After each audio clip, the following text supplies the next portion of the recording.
kasi link je. Saya dekat front dulu. Biasa nak edit, kita ubah.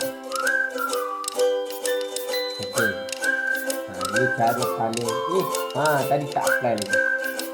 Okey, link tadi untuk tempat baru ada putih ya. Okey.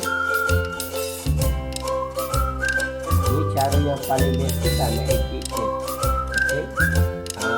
Open dulu. Kita buang kayu dia. Kayu baru ni dia tak ada dah kayu.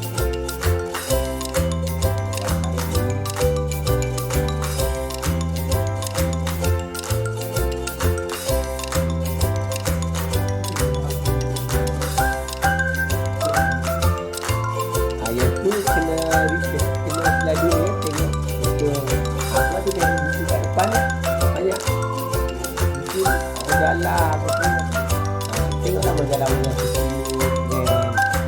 brand yang banyak.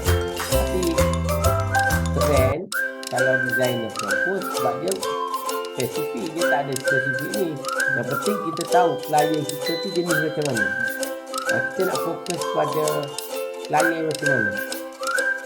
Itu penting. Kalau brand ni banyak orang ni suka macam ni, dia kata cantik macam ni. Tapi klien kita tak nak macam tu, dia nak macam itu style dia sendiri. Sebab klien kita punya style, sebab tu dia panggil konsep tu banyak. Konsep kan.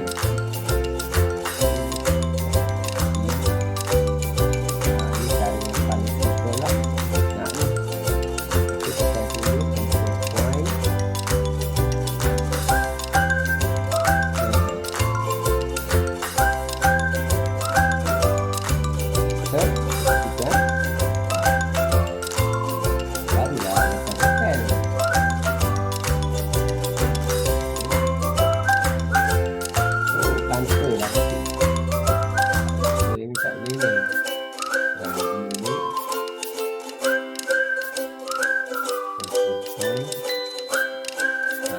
Dia lebih ke atas tak apa, jangan ke bawah.